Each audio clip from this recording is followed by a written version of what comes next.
Hello, fellow. Oh, fuck, I should change the scene very quickly before I switch back to us. Yeah. What I did was, it was fading to black, and I fucking went, oh yeah, go, and then he just went, hello, and I went, oh shit, no, go now. See, the usual signal is just like, all right, and boom. It's like, oh shit, all right, we're live. And he goes, what the fuck does that even mean? What's that even mean? How am I supposed to follow that instruction? Fucking like a DJ just wobbling that bitch. What am I supposed to do with that? Give me mixed signals. Hello, fellow watchers and enjoyers. Ash and Piggy here from Watching Walford to bring you WHODUNNIT, the Who Killed Lucy Beale podcast. Obviously, last week we did see the death. Well, we didn't really see the death. We saw the dead body of Lucy. So that has, spurred on the aftermath, which, let's be honest, that is what this entire episode is going to be about. It's all about the aftermath of Lucy's death, Ian's struggles. There's a little side bit. There's a nice little bit of relief there, as Lady Di has pups in the other, because essentially EastEnders usually knows when there's a really depressing week, you have to have some comedy in there. You have to have some humor, so we get like the pub celebrating like life, just as a fucking death has occurred. So just to fully juxtapose it, be like my dress sense versus Piggy's dress sense, where one's loud, one's bright, and then the other's just fairly tempered and NPC like. So yes. Show us your outfit. Show us your outfit. I showed off mine. I'm alright. Okay. As far as I'm concerned, it's just be a black t-shirt. It's an ICW t-shirt. But today's episode is going to cover the biggest storylines and takeaways from week 17 of 2014, all the episodes from the 21st of April all the way to the 25th of April.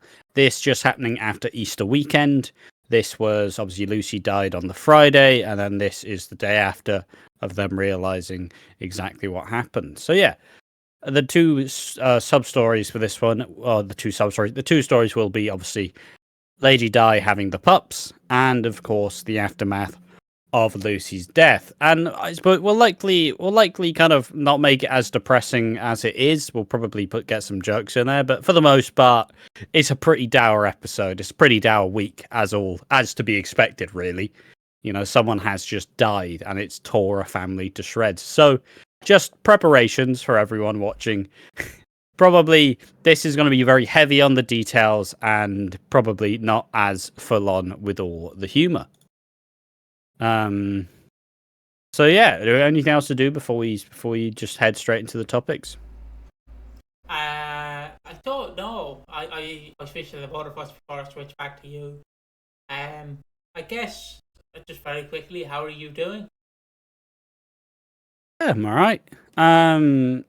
It's been a fun week to watch because we have the slight difference where you're like half in, you're like half foot in, you're invested, but I'm like fucking fully, like I'm fully here. I'm feeling all of the emotions that they're expecting me to feel. See, Ash is like, the difference is you have me pissing myself laughing whenever something slightly funny happens. I think I've Ash going, hold on, Piggy. Hold on. Look there, Piggy. Look. Wait, where's my finger? Look there, Piggy. Look in the background of that. Look in the background. You can clearly see the music box. That was last move by Bobby. No, not Bobby. I'm not doing suggestions, Bob. Suggesting it's Bobby. Look, Piggy. Look at the fucking details. Jesus, mate. Calm down. I get it. None of that happened, by the way. It's just when something sad happens, Piggy's like, ha ha ha ha. I'm like, fucking, come on, mate. Fucking seen someone die. It's like fucking. I'm a psychopath. Do you want to calm down? Like fucking. It's fucking.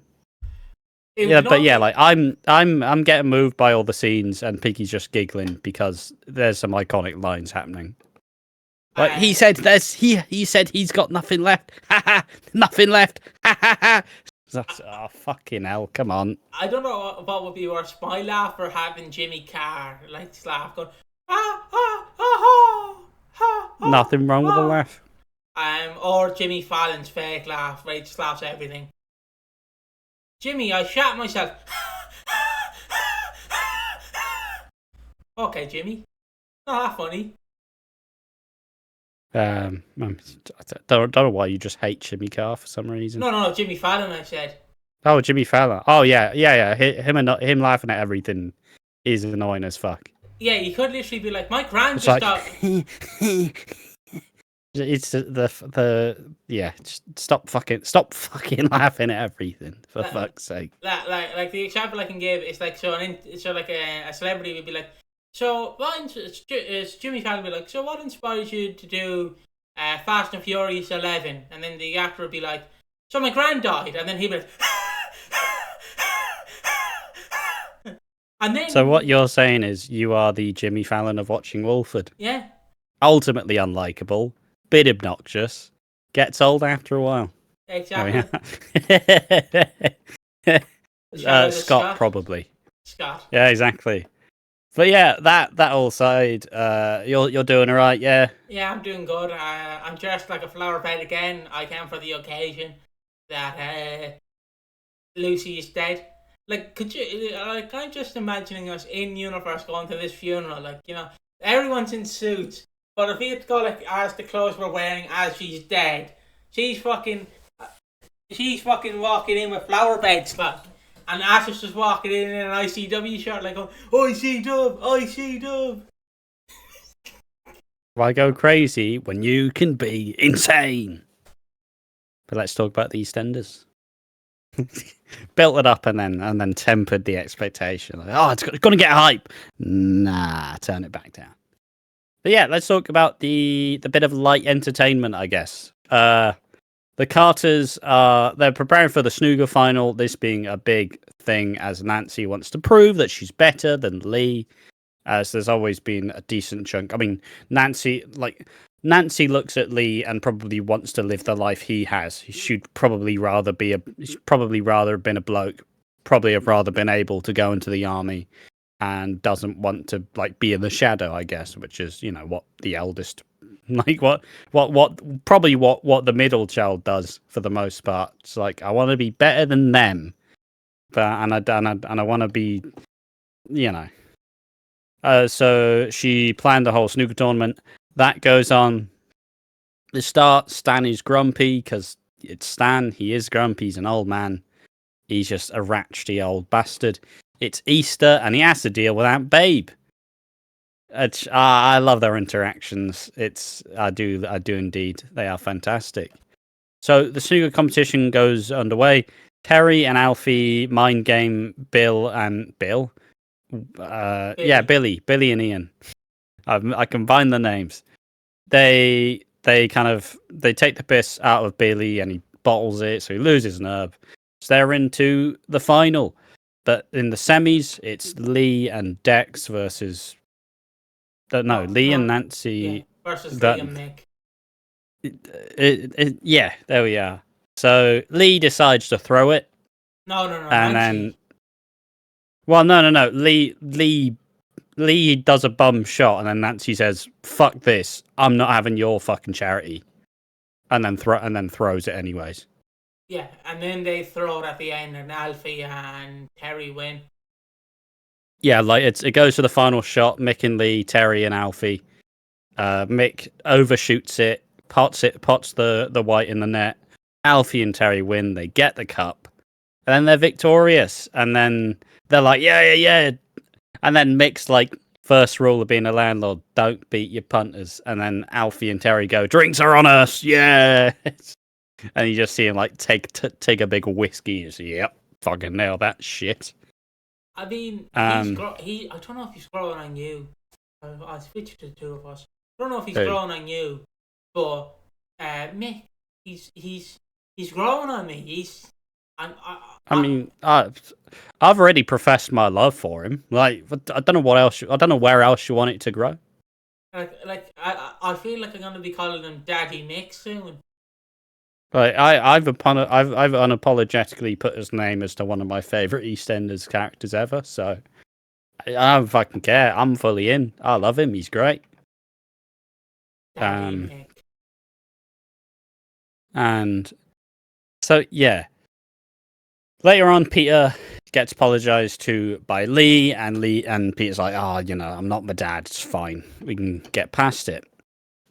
Babe kind of confronts Stan and susses out that the phones were to do with Dean, and swears like, look, they're all happy, so you don't fuck this up. I'm watching you. Yeah, and for some reason Terry's ex shows up for Easter. She's back. But then to the kind of light-hearted fun stuff, as all of the depressing Ian stuff unfolds. Lady Di's gone into labour. She's having pups.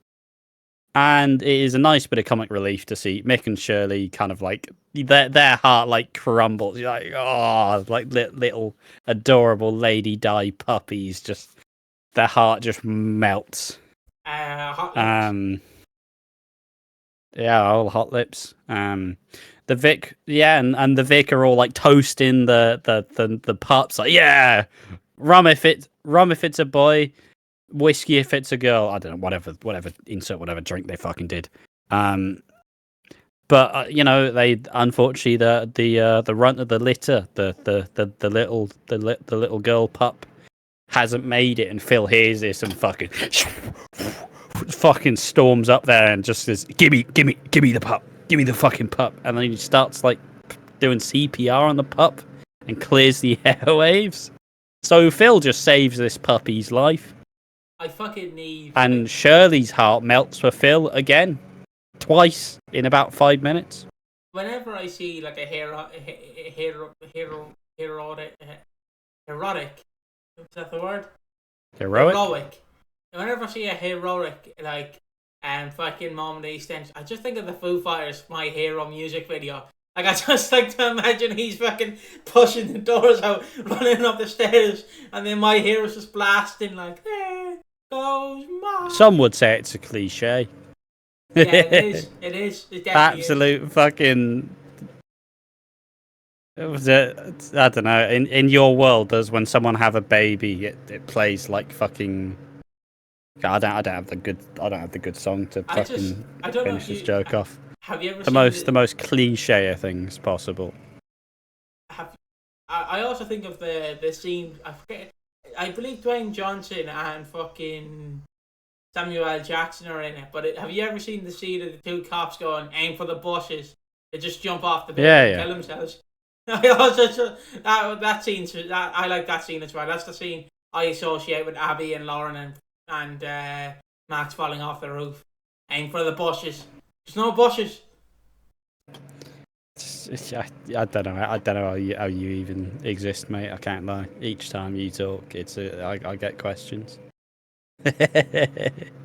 No, I like it. It's a good way to view. It's a fun way to view things for sure. So Phil storms up, saves his fucking pup's life. Shirley basically just her heart melts again. Just Phil, you saved the pup. Oh my god. And obviously you get to see Mick just like he's kind of sat there just like fucking hell, please be okay, pups, please be okay.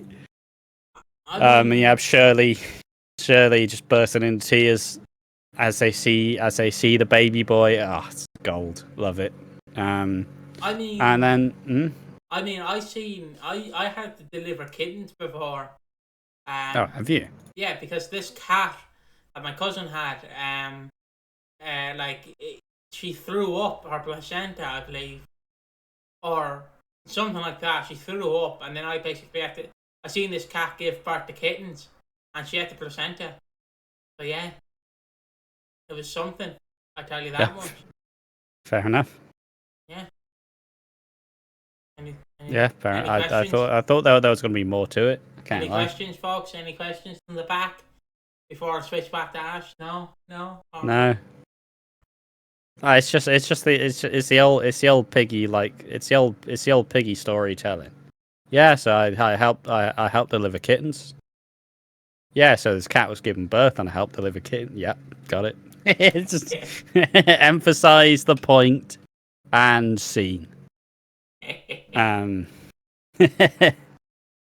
But yeah, Aunt Babe learns a bit about Shirley and Phil's history. She's like, "Oh, you got feelings for him, don't you? You know?" She's like, "Yeah, like fireworks when it all goes off." But yeah, that being the lovely, lovely, wholesome section, to juxtapose the absolute pits of despair. That is the aftermath of Lucy's death. The day after, Ian is none the wiser on Lucy's whereabouts. I suppose I'll just reiterate this. Where we got some I got some heavy notes. I got like 2 more pages of notes, so this will be heavy on the detail. Ian leaves a voicemail for us saying, "Oh, you know, stop putting us through misery now. We get it. Haha, funny. Come back, please." Then he tries to understand where Lucy is, and he goes to Peter like, "Oh, you know, have you seen her?" And then he's just still angry because I'm not your favourite. Why, Dad? He also put pepper on the beans and vinegar, probably. Yeah, he did have he was eating beans on toast, and you know, lovely beans on toast. You know, knife and fork, cut that bitch up, delicious. Add some brown sauce on it, respectable. You know, it's a good fucking combination. Get some brown sauce in there, adds like a nice different taste to the beans. Beautiful. You added pepper to it, which I don't know if baked beans need pepper personally.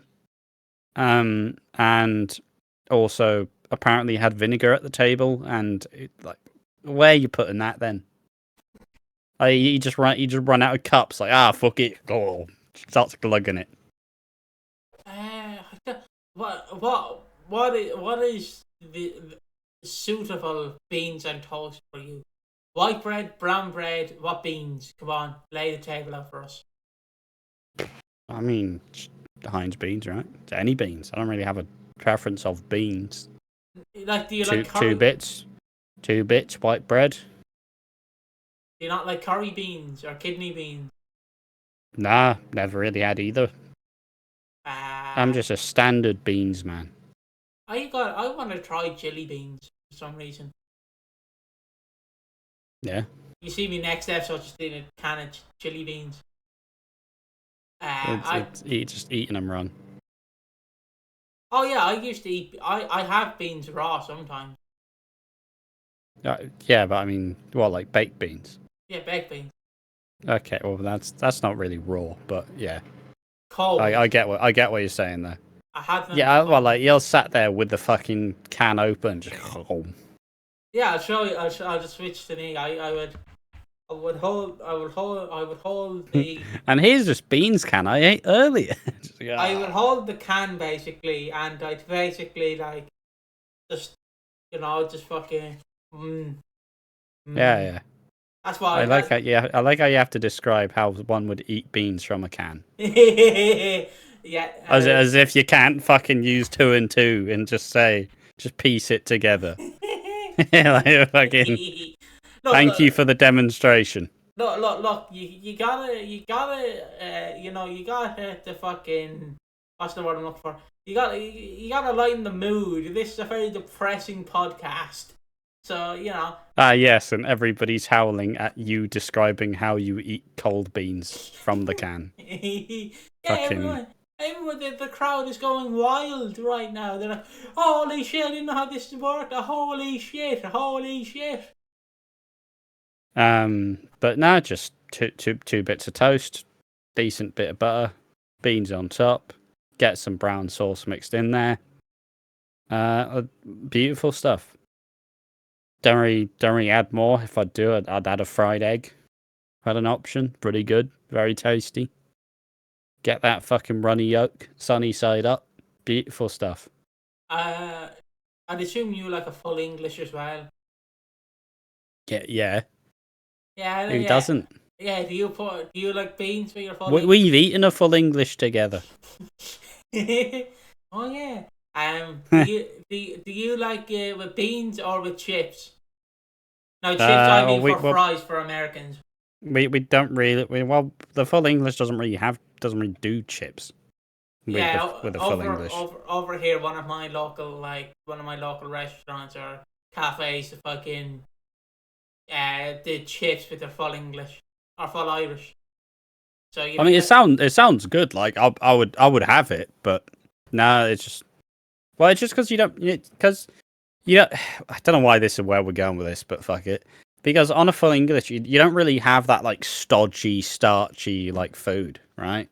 That's just the toast, I guess. That's what the toast does. It's that like carbohydrate, like heavy, and it kind of like helps like stomach all. But yeah, I mean, chips at full English sounds banging. So yeah. Yeah. I'm trying to think what else you could put on a full Irish / full English that would work. I mean, I tend to get everything, you know. Get that black pudding on there, or get that fucking. Don't even like black pudding. Otherwise, only a place on the full English. Love black pudding. You know, 2 bits of toast. I enjoy mushrooms. Most people don't enjoy mushrooms. I enjoy the chopped tomatoes. Enjoy the beans. It's just because you need that like extra sauce to mix everything with. It adds like an extra nice bit of flavour to it. It's great. Yeah, I'm sad that I can no longer get the breakfast burrito. My local cafe shut down. That breakfast burrito is the best thing ever. They took away my First they raised the prices of Freddo, and then they took away my breakfast burrito. Bloody breakfast burritos are fucking delicious. Bloody inflation. Ruining this economy. I don't care. You can take away my milk, but you can't take away my bloody breakfast burrito. Sorry, I'm angry man. What drink? What drink do you get with a full English, full Irish? I either get a Coke or a tea, or from Beale. This is gonna throw Ash. I know Ash is gonna. He's gonna drop like fruit shoot or something. No. I'm gonna drop a hot chocolate. Ooh, yeah, that's a bold choice. Like, I feel like all that sweet next to the really savoury full English would absolutely fuck you up.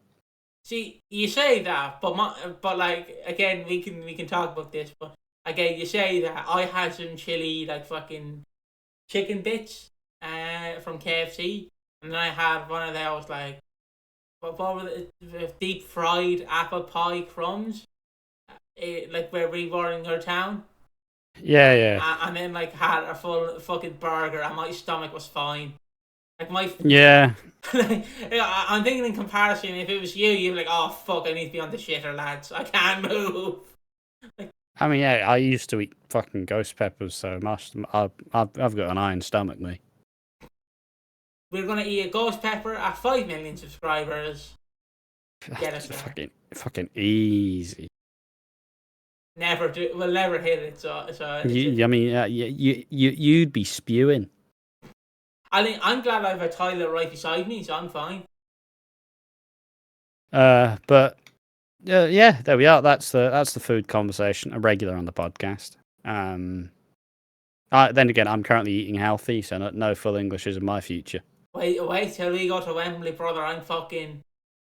No. I'm just imagining like us at Wembley, and it's like they go to Slater and they're like, "What do you want?" And they say something like they say like, "I'll have this." Then they go to me, "What do you want?" And I go, full English, that's full Irish. And then they go to you, and you're like, "Can I get some bran flakes, please? You know, being healthy now. Can I get some porridge? Do you have any fruit and fibre, lads? Real question. Do you guys have like porridge? You know, can I get some porridge? Porridge is underrated. With a bit of sugar and a bit of honey, please. All right, sir. Just that awkward, like just me and Sarah looking at you like, you really sure you want porridge? Of course. Don't question me. You want to dip a sausage in the porridge for yourself, Ash? There you go. Yeah. The texture is lovely. And you said jam and sardines are off the fucking table. Now you're dipping sausage in porridge.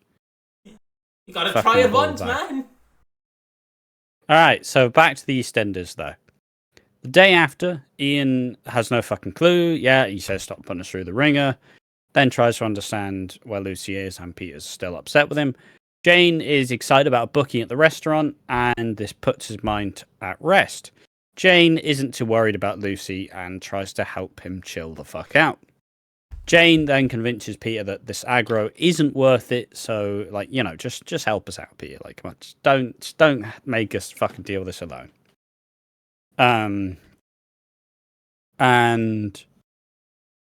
But yeah, sadly, an adorable little kid finds Lucy's body in Walford Common, which sucks. Max is hungover and moody for reasons, and Jake, or Warren Fox, is looking. He's looking so needlessly shifty. They just want him to be a prime suspect, so they can fucking axe the character. I swear to God, this is probably the only reason he's kept around for now. Fuck, he needs to be a suspect in Lucy's murder. All right. I love how he just has, the dog from The Simpsons with the shifty eyes. Yeah. I just love he has that every time. Oh, you want a cup of tea, Warren? And he's like, what the fuck do you mean? What the fuck do you mean? What the fuck do you mean? Do I want a cup of tea? What do you mean? What do you mean? Why do I want a cup of tea? Do you want a cup of tea? And it's like, okay, I just asked you. No. Do you? That's the real question. He is just so needlessly shifty for no reason. Ian apologizes to Peter, saying, "Look, you are the rock of this family. You hold us all together. All this while the detectives are setting up the crime scene, taking all the forensics." Peter leaves Lucy a voicemail as Denise tells Shabnam that she plans to leave Ian.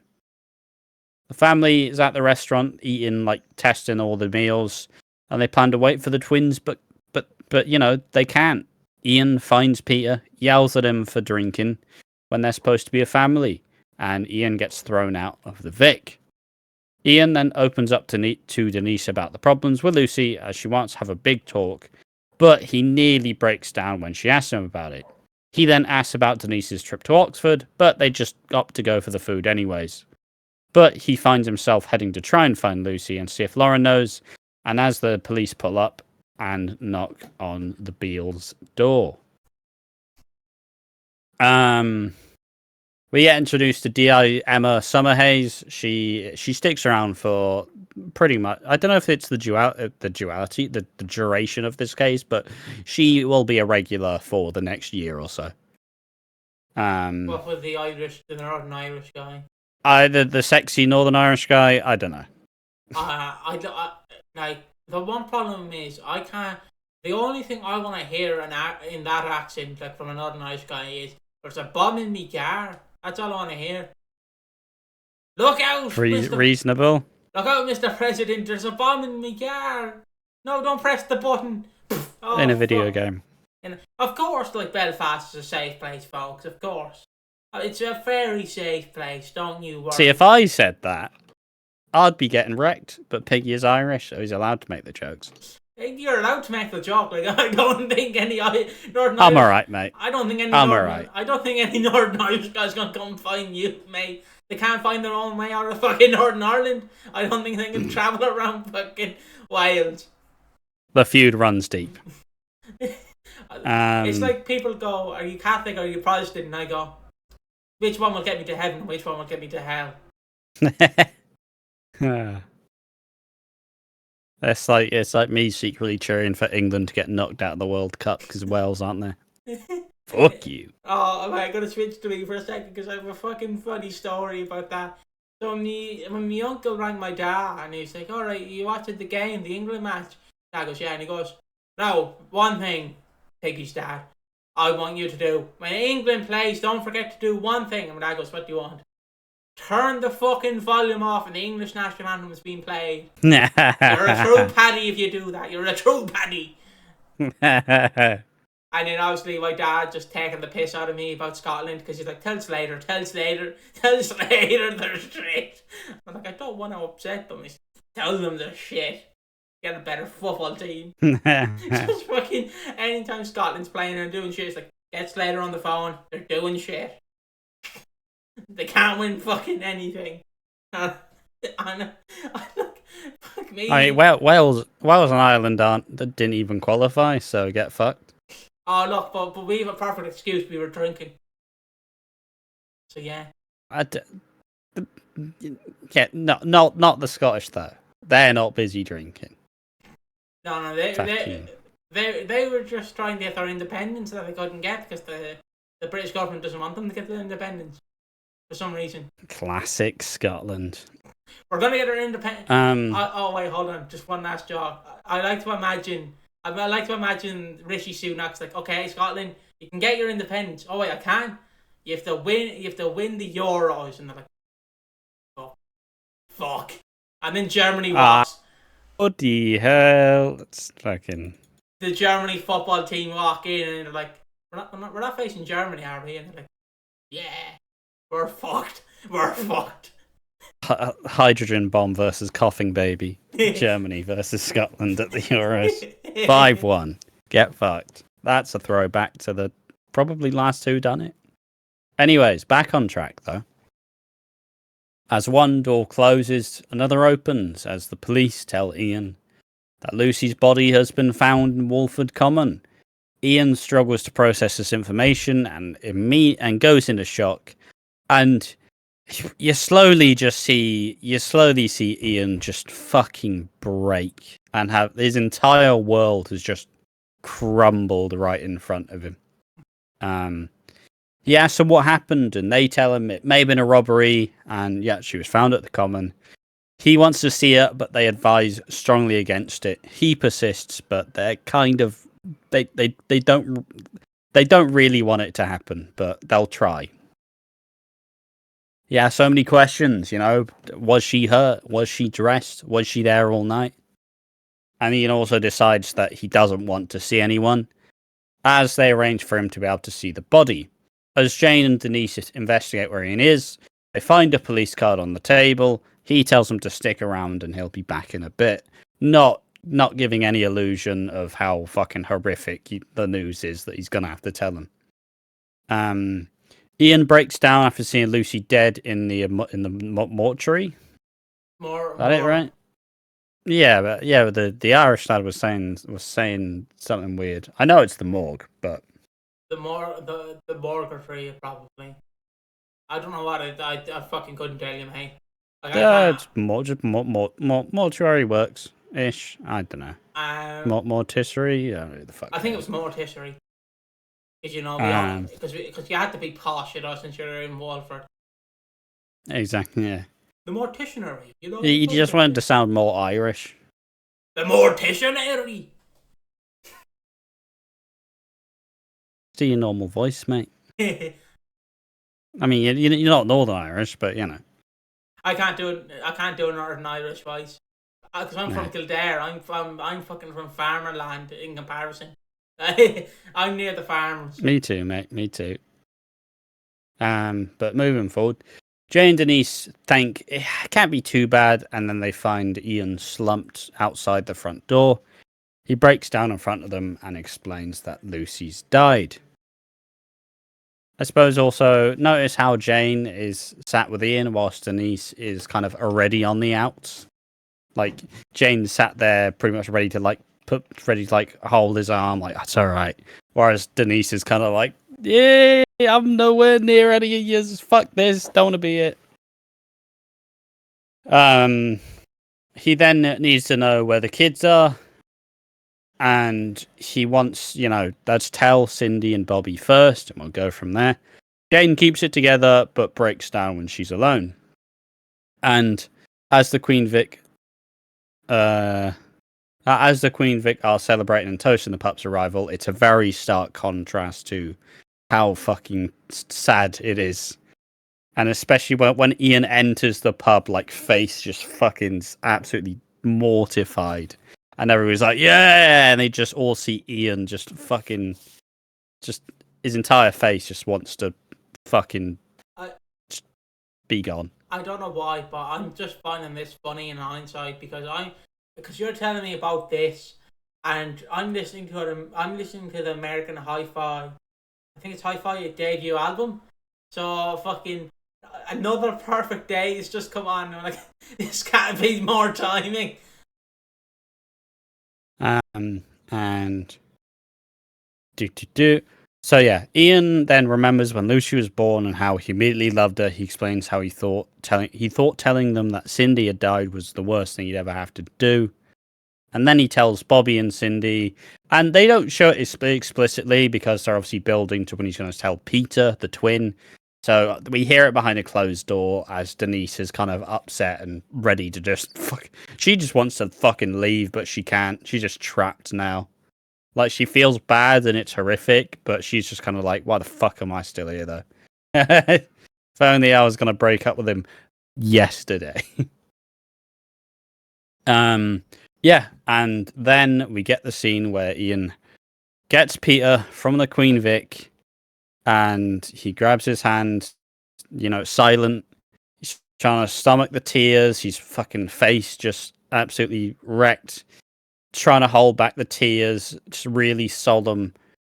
Just tells him, he's like, Dad, what? He's like, not here. So he leads him out the pub, and he delivers it's Lucy, she's gone, as they break down in each other's arms, and we get the fucking guttural scream from Peter, where, yeah, it's like a part of him died. Obviously, Piggy went, ha ha ha, ha ha ha, he's screaming, ha ha, screaming, dickhead. Like, come on. And obviously, but yeah, this moment I'll never forget. And obviously, with 2024 hindsight, Cindy Beale, not Junior, Cindy Beale Senior, is looking on from a car, and Fat Boy's come up to her, so she's actually.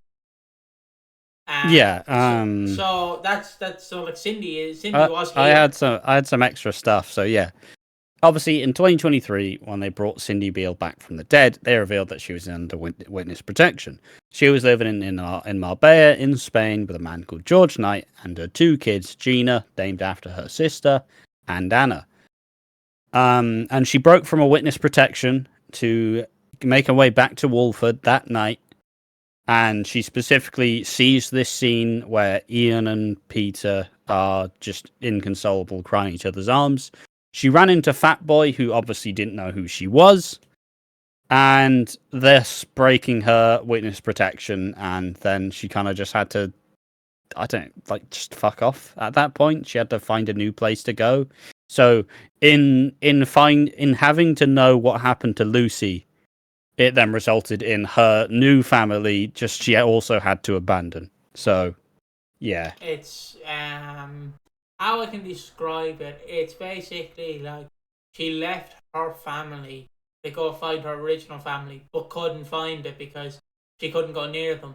But the only thing that sticks out as a bit of a continuity error to me, it's not even an error, it's just me being stupid, is the fact if she's been found dead, wait, so it's the same day, isn't it? He's gone to the morgue and he's gone to tell people. Yeah. Yeah, but wouldn't the news wouldn't have been spread by then? Someone would have to tell. I don't specifically remember. Obviously, my response was saying I assume the second they knew, she would have been told. So obviously this would have made her have to go there. That's what I imagine. Also say, I also said that before, and you apparently just didn't listen to me, so you're acting like it's new information. No. I wanted to bring it up. I knew you said it. I just wanted to bring it up. Fair enough. Just acting for the podcast. What, you say that? Bloody hell. Wow, you're really smart. There we are. There's £5 under the table. Cheers, mate. Make me look good. But yeah, we include this because now within the current, basically now Cindy's return is real, right? It has been reversed in a way, so it's interesting to think about it, and just even in contrast, where obviously Cindy, as far as they all knew, died when they were super young, so they had to say goodbye. I assume they were probably 10 or something. 1993 is when they were born, correct? Oh yeah, so they were 6, 7. So 1993, and then she died in quotations in 1999, And Yes. so I'm roughly going to say 5 or 6, depending on Yeah, when their exactly. birthdays is. So roughly So 5 or 6. they were, they're about 98 apparently. So about 4 Um, then. With about 4, 5, 6, depending on when. Depending between 98 and 99, I don't know. yeah, but so yeah, she died in childbirth in 5th November 1998. Yes, about 5. So yeah, so they would have been super young anyway. So, and now even contrasting it to modern day, Peter is now living with his mum who was dead. And obviously, well, the weird thing with the Beales is they killed off Stephen as well. So the only kid that's left, well, the only kids who are left is are Peter and Cindy Jr. So it's really weird. It's kind of shit that they ended up killing off most of the Beales, kind of short-sightedly, because there's a lot less to work with. I mean, that's why the Knights were brought in, right? They needed some other kids. Yeah, that's why people theorize that Lucy Beale might be alive, even though I've no fucking clue how that would. I'll just switch the two. That's I'm talking. I don't know. I don't even know how that would work, because it would. I don't know if it would ruin. It would. It would degrade. It would definitely degrade the storyline. I do agree. Because imagine you think this person has been dead for all these years, and then they're like, well, it did happen, but she did go into witness protection. And it's like, okay. And who did she meet in witness protection? Cindy Beale. Ooh. No, there's absolutely no way they would retcon Lucy's death. You say that, wait till the writer comes in 2030, and it's like, I've got a great idea. But I don't know what people really want with Lucy. There's some people want her back, but I'm like, you can't. Well, really. some people. The issue with is because the ending of the storyline, it was one of the most intriguing storylines that EastEnders had done in years, and had done in a long time. So it had the most, and because it was 30th anniversary, it had so much attention around it. But some people don't because of Bobby. Spoilers. I know we like to keep this in fucking canon at the time, but because the killer was so disappointing for so many people, it obviously felt for a lot of people that cheapened the storyline. So then this disappointment means that the rest of it was shit, which I still don't believe it is. Just the ending probably does cheapen the storyline to an extent, but there's a reason why it's one of the more popular things that EastEnders has done over the last 20 years. Yeah, I just think there is no way you can bring back Lucy. But yeah, there's no way. You would absolutely, as much as people don't necessarily like the exit, ultimately people would complain a hell of a lot more if they got rid of it. Yeah, because if you bring her back, you not only did Bobby have to serve time for something he didn't do, then you also cheapen the blow of a big. You're basically pissing on the storyline or shitting on it, because you're ruining an entire 2-year build. Well, a year build and then an extra year build because he reveals it at Stacey Martin's wedding. But so you ruin a good 2-year build for what? So you can bring back Lucy and she can be all kissy with Cindy Beale Sr. Fuck off. It wouldn't Yeah, work. I will say, I don't even see people saying that it should be retcon, though, I can't lie. I do see it is actually something that happens. I believe I read some articles and EastEnders that bring back Lucy Beale, and it's like, mate, just leave her in the past. She was a shit character. Even when I was watching 24... Yeah, I prefer the previous Lucy rather than this one. I still think this one is meh. I understand, you when something's gone, you want it to live forever. It's like when a weird celebrity here, but it's like when Kurt Cobain died and people were like, that is Nirvana over. And obviously, he had a lot of unreleased songs that hadn't been published. And then we're like, can you just release it? And it's like, Kurt Cobain's gone, lad. Just leave him in the past. You can have the unreleased songs, but just leave it. It's like the Beatles when they were like, okay, we've got a new song with George and John, and they've both been dead for 40 years. Why not do it? And it's like, okay, lads, you're just trying to live on nostalgia. That's why I kind of compare it to. It's like, why would you bring back Lucy? Nostalgia for 2010 fans. And you could literally bring back fucking Jet Stone and Warren Fox. I know that would be... You go from having a lovely succulent Chinese meal to having fucking dog food, but it would still be something. Yep, sure, there we are. That's that tangent aside. I hear what you're saying. I appreciate what you're saying. I got nothing else to add, so let's keep it rolling. Yeah, the day after, the Beales are unconsolable and can barely even talk to each other. Jane and Bobby head round, as does Dot, who wants to share her sympathies. She suggests maybe he go to church, and then slightly compares Lucy to Nick, which Ian nearly yells at her for, but obviously he knows it's Dot. He knows she didn't mean anything by it, so he does quickly, look, I get it. I know you didn't mean it. I'm sorry, but also, please, just fucking not the time. The police inform the family, and they are searching hard for a suspect. They asked to have Lucy's things to try find some information out as long as they get Ian's permission for it, which they do. They're not saying they did still have the forensics guys still outside the door. Like, they were still... what would they do if he said no? Sorry, boys. You just see two guys in forensic outfits, like, sorry, boys, didn't say it. Oh, well. Back in the van, you two. I'd love it. I'd love it. Just the two of them, like Rod and Todd, just fucking, yeah, we get to fucking do our job today. And then they're like, no, you can't do your job. And they're like, oh. So we're still getting paid for it, right? No, you're not. All right, back in the van I go. Oh, Lord, yeah. They're like, oh, back in the van I go. Like the boy who can't buy a suitcase right, because, he has to move again. Like, they don't even get to sit up front in the van. They have to sit in the back. Like, they have to sit in the back of the van. Have you ever done that? Yeah. Have you ever done that before? Where they're like, we've no room in the front. You have to sit in the back with all the plywood and fucking tools. Yeah. I'm just imagining the two lads like, oh, guys, please don't run over speed bumps very fast. Like, boom, head hits on the roof.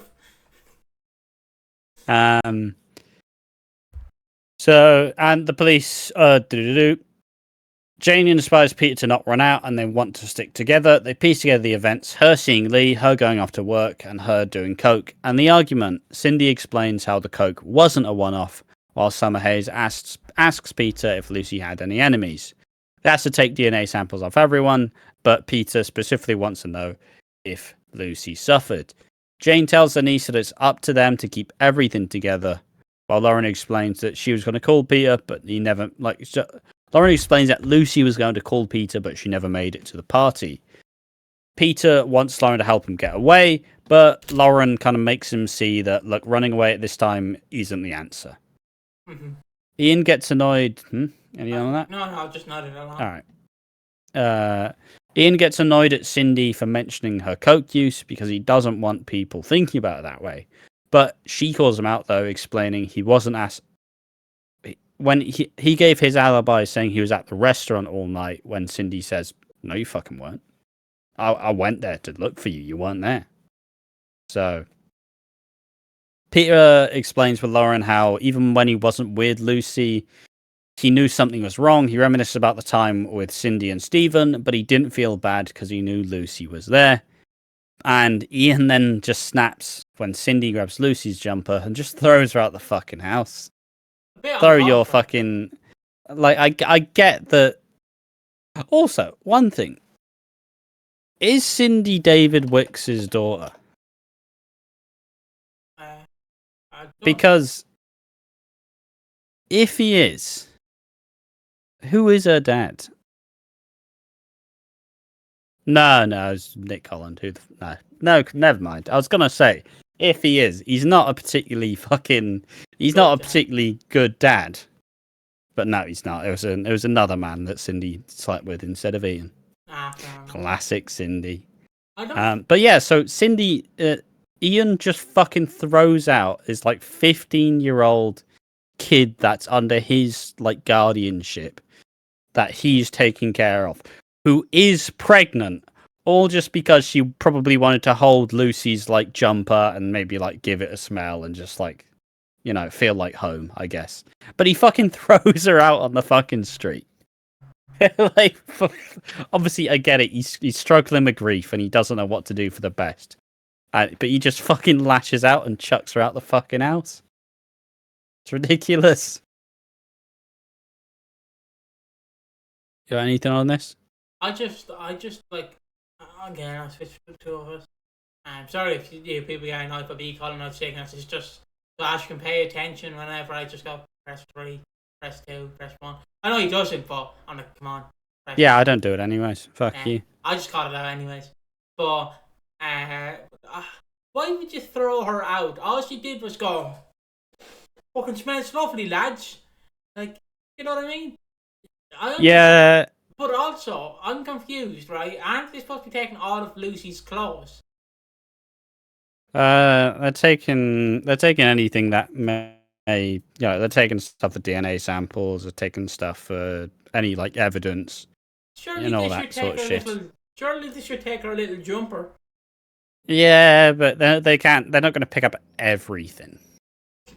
Like they aren't like fucking stuffing in the year 3 books where she got an A for writing "the dog was good." You know, like maybe that's not that important, is it? Fucking okay. Do you ever the crisp packet she ate in 1998 when she was 5 years old? Do you have that crisp packet so we can just sample the DNA from her, please, lads? I know it's been about 30 years, 20 years, but come on, mate. Well, like, it's just, why would you throw her out? She's done nothing wrong. Like, yeah, but he was gonna lash out at someone. Let's be honest, I'm not saying Ian fucking hates Cindy Jr., but Ian fucking hates Cindy Jr. And like, he'll take care of her, but he doesn't love her at all. How I can describe it is, this might sound wrong, but it's like Zach. If it's not your kid, you're not going to love it. And whenever he thinks of Cindy Jr., he just goes, but my wife cheated on me with him. And I don't know if they were married at the time. And that's what he probably thinks, and that's why he's probably jealous, like, and probably, like, annoyed.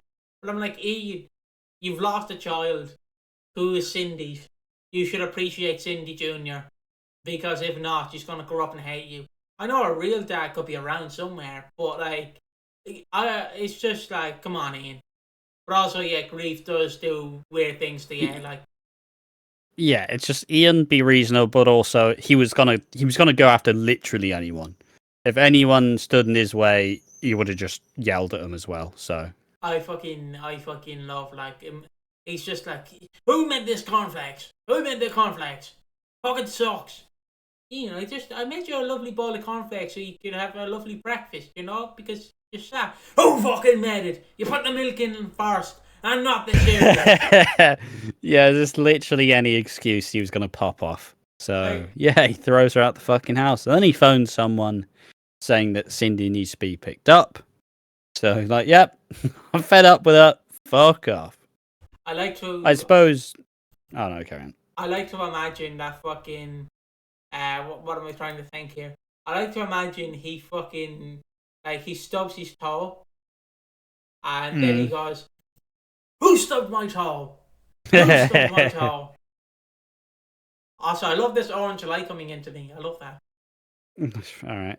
Getting all artsy with it. Yeah. But... Yeah, and... So he's called someone to pick Cindy up. Eagle Eye viewers will know who it is. I kind of forgot that she existed. Ian and Bobby sleep holding each other, and Jane thanks Masood for helping her, whilst Ian is shutting out the world. As Gina arrives, Gina being Cindy's sister, Gina Williams, has arrived to take Cindy home. Jane's mortified as Ian isn't making the effort to look after her, and then Terry and TJ harass Jane and Cindy, over why's she leaving? I can't be a dad if she's gone. And Jane's like, look, I didn't make the fucking choice, did I? Shut the fuck up. Like, but don't shit on Ian, because Ian's having a rough time too. His daughter just died. Do you know how it feels? So she's batting for Ian. At the last moment, Ian does realise that he has made a mistake and asks Cindy to stay, but it's too late and she decides it's too hard and she leaves anyways. So that is Cindy Jr. gone for now. I do feel bad for Ian in a way, like, because he's losing everything that he had to his previous wife, Cindy. Yeah. And like, he also, I know people going, well, she's alive because we know now because it's 2024. But obviously, he has no mother or nothing because her mother is dead. I know she's in Hollyoaks at the time, I believe. Who? Oh yeah, Kathy. Yeah, Kathy. Yeah, roughly. I don't know what her name is in Hollyoaks. Sandy. I love. Ash is gonna actually maybe he's gonna clap for me because I know this. But I seen a clip of Hollyoaks where these two lads were talking about Sandy. Yeah. Kathy, and they go, "Oh, where's Sandy now? She's in She's in Africa." And I was like, "That's the EastEnders reference. Let's go!" Yeah, and I think they said with like two names, and then the names were like EastEnders producers. But Gillian Talforth is in Hollyoaks at this point in time. Is there for 2 years. Essentially, she went, lads, I'm happy to work in soap again. I'm really happy to work in soap again. So, just so you know, I am happy to work on soap again. So, isn't this, yeah. Still funny how it worked out because she couldn't fucking... Because she would still be in Hollyoaks at this time, so she couldn't just fucking up and leave. So, like, instead of her coming back for Lucy's death, she had to wait a year till it's pretty much over. Just funny stuff. Do you know what I'd love if they got like a cardboard cut out of her and just stuck it at the grave? Like, oh my god, Kathy, you're alive! And then like you have like fucking one of the crews just go, yeah, I'm alive, alright. I'm doing fine, by the way. Don't ask me where I was for the past 6 years. Yeah. I was just in Hollyoaks. Well, I don't know what Hollyoaks village is called, but that fucking village. Yeah, it's village. Dude, sorry, I'm just reading a really weird thing on fucking Kathy's Wikipedia. Oh, okay, go on. How long's this podcast been? Nearly an hour. That can be saved for never. The police inspect Lee and want his clothes and his whereabouts on Good Friday as Phil and Sharon head to Ian's to try and support him. Ian cries in Sharon's arms, but she can't support him the way she wants to. So when left alone, we get the scene. Sharon first struggles with being able to comfort Ian as she speaks to Jane. As while this is happening, Phil tries his best to help Ian. Now, obviously, you look at Ian now, and you look at Phil and Ian the entire time. Phil and Ian have never necessarily been friends. But at least when Phil's taking the piss out of Ian normally, there's good reason to. But at this time, when there's genuine reason to give a shit, Phil isn't just saying like, fuck off, loser. Like, now, because he's lost so much and Phil can sympathize with him, he's actually there for him. So, and he tries his best. He's not very good at it, but he tries. Ian wonders why he's here and asks him what am I gonna do? And Phil responds, take care of family. You gotta do what's got to be done. And then he sits next to him. He's kind of ready to be there for whatever Ian does. And Ian breaks down in Phil's arms, uttering the famous, I've got nothing left. And then does a little like an angry toddler. He flaps his arms. But obviously just losing everything. Like, it's a good scene. He does. He starts stomping his foot. I don't know if you can see that, but he starts stomping his foot as well. It's that, just like that. And I didn't know this was the scene. Like, seeing that scene being taken the piss out of now, I'm like, Jesus Christ, lads. Yeah, like it's a funny scene when you take it out of context, but in context, it's fucking miserable. Especially because Phil starts crying as well, and you're holy shit, fucking goddamn! Like Phil's just fucking crying his eyes out as well. Like it's a really fucking good scene. And I get why everybody mocked it because I've got nothing left. I've heard that line more times, not on this, like not during this scene. Like it sounds so weird as a soundbite that it's been used so often. But like, no, genuinely, like it's really fucking good. Because EastEnders on iPlayer now. Watch this week, watch this previous week. It's really, really good. I just want to say, like, I love how I've got nothing left. Like, people associated with EastEnders, and even people who don't watch EastEnders, they go, "Where's that from?" Oh yeah. Everybody knows the line.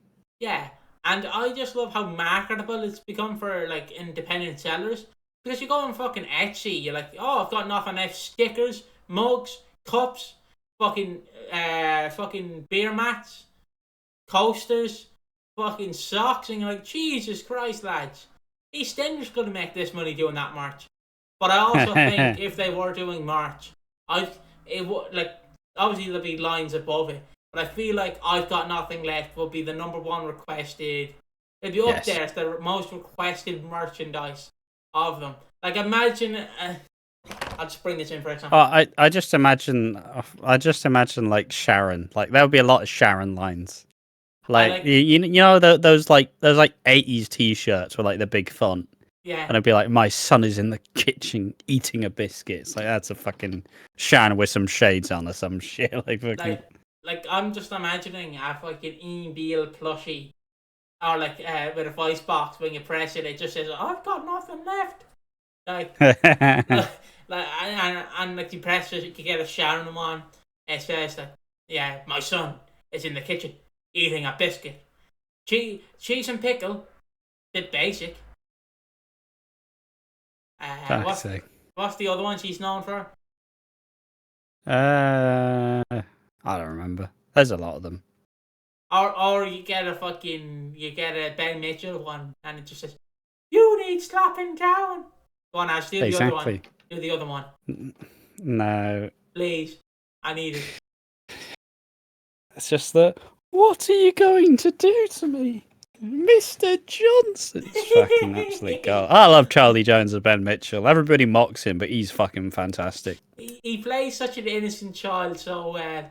He plays such a scared, like he's a scared kid who's just been reintroduced to his dad, who fucking he was taken away from because he was hitting his mum. Obviously, he doesn't know that, but you know, like fucking, like terrified of everything. A new place, new climate, everything's new. Of course, he's gonna be a fucking timid kid.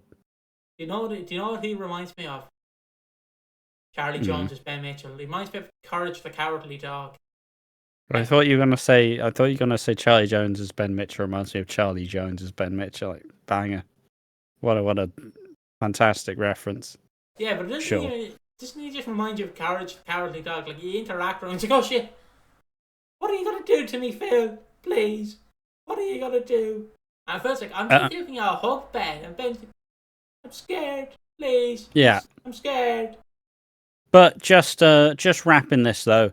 The police interview Lauren as Lee kind of questionably decides it's time to pack up. It's time to pack up and head back to the army. Peter's struggling low, that doesn't help. And Denise decides to work as many hours as she can while Jane and Ian struggle together. She breaks a cup and they hug as Jane cries in his arms as Ian plants kisses on her face. And at the end of this very, very depressing week, the duff is Ian and Jane making the fuck out, which was not on my bingo card for this one. That was definitely not on the bingo card. Mine either. I was paying attention, then I looked up, and then I wasn't paying attention. Then I looked up, and I just seen the two of them stuck, and I'm like, a bit too soon, lads. Yeah, maybe not the time. Maybe Maybe not the time. Because I feel like it sounds so dirty and wrong, but I feel like Ian, like he would say something like during this time when he's grieving, and if he does the deed, I feel like he'd just say something wrong. Like I feel like you couldn't be intimate with him. Like you have Jen going, talk to me, dirty Ian. Then Ian's like, I want you to be like that coffin my daughter's buried in, and she's like, yeah, maybe we don't fuck. Maybe we just read the news. Maybe. And you're like, okay, Ian, let's just. But yeah, I'm just gonna let that hang out for you. That you made the attempt. Did it go well? Well, we'll see. But yeah, that is the week. That is the 17th week. That is week 2 since. That's the first week since Lucy died, and it has definitely ramped up to a fucking higher level. But it was a very strong week. It was slightly harder to get through, but I think it was just because there was like an extra couple of minutes added on to like each episode, so it felt like there was an extra like 10 minutes that just kind of added to the length. So it wasn't as easy to sit through as last week, but it was still pretty smooth to get through. But now it's time. Do you have anything to say about this week, or do we move on to the prime suspects? It was an interesting week. They really handled it well, not knowing who killed Lucy. I'm just as intrigued as you are, even though I do giggle through some of the episodes just because I'm finding the comedy funny. The fact that some girl is just dead, and they're like, I seen this fat girl the other night, and it's like, okay, lads, someone's just dead. And then you have Alfie be like, would you like a fucking pint and a chippy, love? You want to come for a fucking pint and chippy with me? And I'm like, oh, yeah. it's like how when my nanny was grieving and my dad was just like sad, and then he just went, son, what do you want to do for the funeral? And then obviously I went up and went, yeah, can we just put my nanny on a stair lift and then just put the remote on it and bring her up and down the stairs? And he's like, can't do that, exactly. Like, fuck's sake, won't let me do anything in this household. I want to bring her up and down the stairs, just hello, I'm not dead. Like, I know would be quite traumatic. It would be, but it's just imagining the kids like, I'm gonna go see Granny now. I'm gonna say my goodbyes for her. Hello, oh fucker. God! Hello, fucking. Hello, Shaggers. She doesn't even sound like a granny. She just goes, hello, Shaggers. How's it fucking going? Hello. Fucking going up and down the stairs. But yeah, that'll be the end of the prime suspects. Yeah, so the prime suspects, as was said, we generally go for 3, as that's how much they really tease. And I can't lie, they haven't really progressed on that front. So pretty much it's going to be a similar lineup to last week. But as to be expected, we are going to go through and do our top 3 prime suspects. Do you want to start with number 3? Number 3 is Warren Fox. Warren Fox is looking creepy. He has a bit of a shifty eyes, and yeah, so like he's fairly shifty, but he's there, and he's a suspect for me. That's all I have to say. Nothing strange. All right, fair enough. Yeah, I mean, likewise, prime suspect number 3 is fucking Warren Fox. He is. They are trying to do literally everything they can to imply he's done something dodgy by making him just very strange, and he's somewhat close to the family, like working in the kitchen, being very close quarters. They were teasing some flirting with him, so that's why Jake is prime suspect number 3. Number 2. Now number 2. Exactly. You're number 2. It's number 2 is still Max Branning. He has shown to kind of be. He's a bit grumpier. He's a bit disgruntled. He isn't really letting anyone in. He is just kind of. He's acting like there's a problem, but he's not telling what the problem is. So, is there a world where Max went, all right, she ended the affair. Well, it ain't over till I say it's over. Smash! And fucking absolutely wrecked her. So, I said wrecked, by the way. Smashed her on the head. I mean, he already caused the head wound initially. Did that head wound lead to the death? Like, only time will tell. But that's why Max is prime suspect number 2. And same for me. And I'm just going to go right into my number 1. I know people are going to go, why is he number 1? Lee.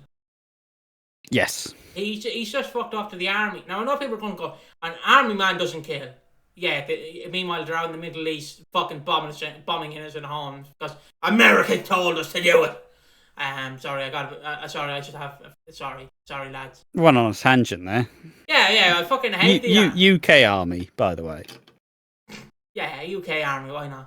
Our army's just different. We're like the French army, where it's like, we're not getting involved, but we'd advise you to do this. No, we're not getting involved, but we advise you to do this.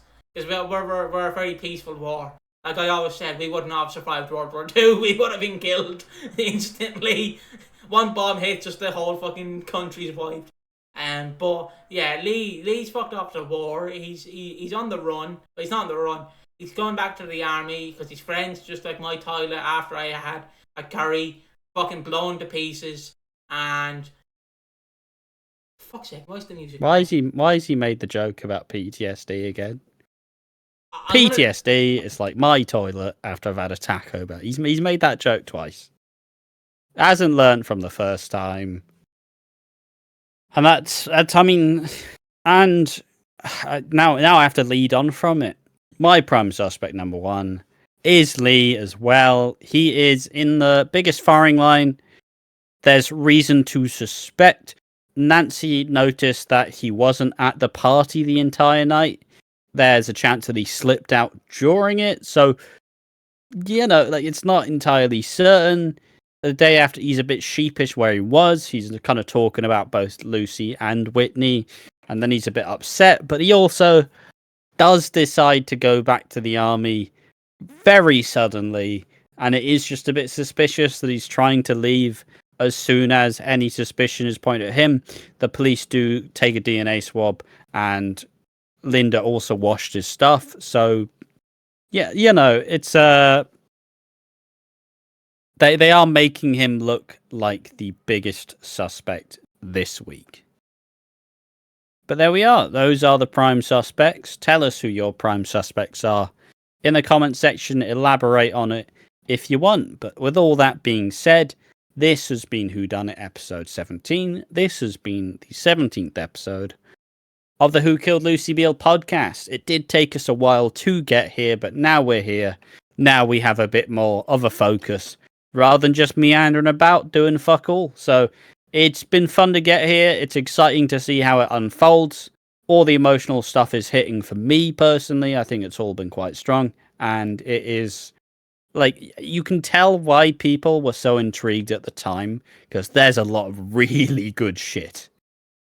Like, you have the introduction of the Carters, big family, a lot of attention. Danny Dyer, a lot more attention in general.